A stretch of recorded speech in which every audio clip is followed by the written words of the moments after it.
Estamos en Televida con la presencia de Oscar Jiménez, director de CEMESEC, Centro de Estudios y Asesoramiento sobre el Sistema Endocannabinoide. ¿Qué tal, Oscar? ¿Qué tal? Buenas tardes. Vamos a seguir avanzando con el tema autismo, lo que se puede hacer desde el cannabis medicinal para estos casos. Y habíamos dicho en la charla anterior que había una diferencia entre el varón y la mujer, cuando son niños ya de por sí, cuando empieza a verse esto del autismo, no se manifiesta de la misma manera y de hecho que se da mucho más en varones que en nenas.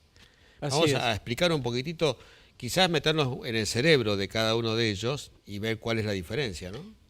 Bueno, en realidad hay una diferencia entre el cerebro del varón y el cerebro de la mujer.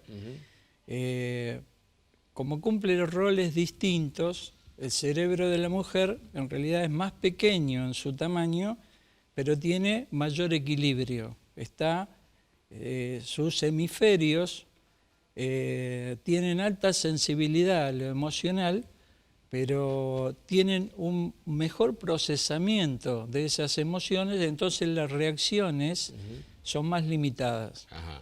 No se da el caso de agresividad como quizás puede ser en un varón. Efectivamente, es decir, prácticamente diría que en el caso de las niñas, dentro de los problemas autistas, la niña está en el intermedio, no está ni el extremo extremadamente agresivo, hiperactivo, ni el extremo totalmente desconectado de la realidad o en su propio mundo, sino que está en el espectro intermedio.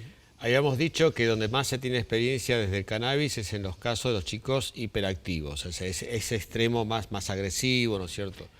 Donde el hemisferio dominante es el derecho, pero tenemos la otra alternativa, que es cuando el hemisferio dominante es el izquierdo. ¿Qué pasa en esos casos? Bueno, entonces, en ese otro extremo, ¿qué es lo que ocurre? Que con ese diseño de especie, la especie está diseñada para atacar o huir. En el caso de ese hemisferio, el chico se rehuye hacia su territorio, el territorio donde él puede dominar. Se encierra. Se encierra, efectivamente, se encierra en ese acto de huida. Y entonces él se siente solamente seguro y sin miedo, porque es un efecto de miedo, sin miedo solamente dentro del territorio que él conoce, o sea, su burbuja familiar. Claro, ahí sí se siente contenido, protegido, digamos que allí está bien. Pero... Y en ese efecto de huida, digamos, o de miedo, ¿qué ocurre? Que tiene problemas psicomotrices en el lateral derecho, y se le cierra su laringe, por lo tanto no se puede expresar. ¿Sí? Entonces, ¿qué pasa? Que al no poder hablar, lo limita en la comunicación social, y entonces se vuelve a encerrar. Pero vuelvo a repetir, estamos hablando de los extremos. Tiene grandes dificultades para ir a la escuela, lo básico, ¿no? Un chico... Es que prácticamente cuando sale de su burbuja familiar, que es el territorio que él domina, y se va a la burbuja social, en interacción con otros niños o con otros adultos no familiares de contención, hace un rechazo, porque no recibe de la sociedad lo que él conoce dentro de su ámbito familiar. Dijimos que con los casos de los chicos hiperactivos, o sea, cuando es el hemisferio derecho el que gobierna, se los puede tratar, hay experiencia con cannabis y hay buenos resultados. En este otro hemisferio no hay tantos resultados, ¿no? Bueno, en este otro... no hay experiencias.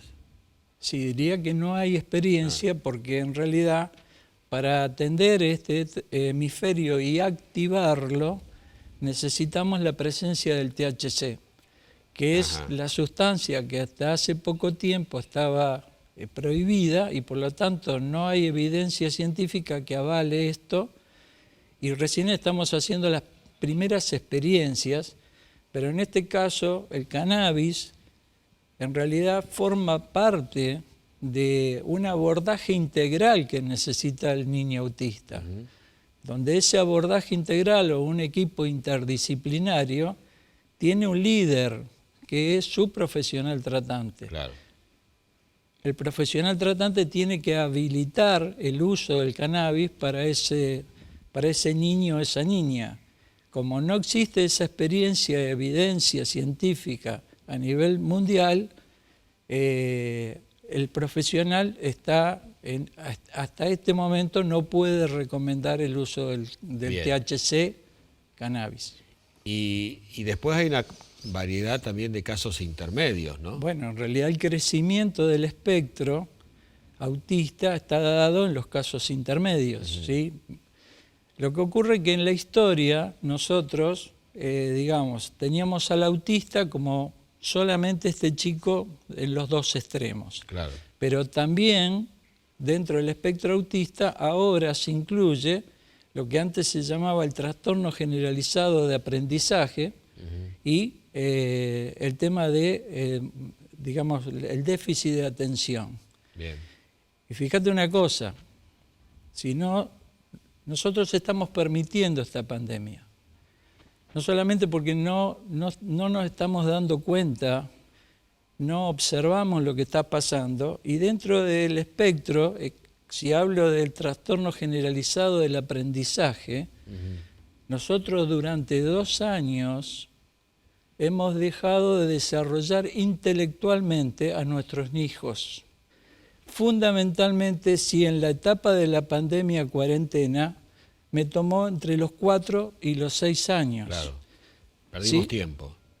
No, perdimos sabiduría, perdimos desarrollo intelectual de nuestros hijos. Sí. Entonces, si no nos damos cuenta de lo que está pasando y no accionamos para eso, esto se va a seguir ampliando, ¿está?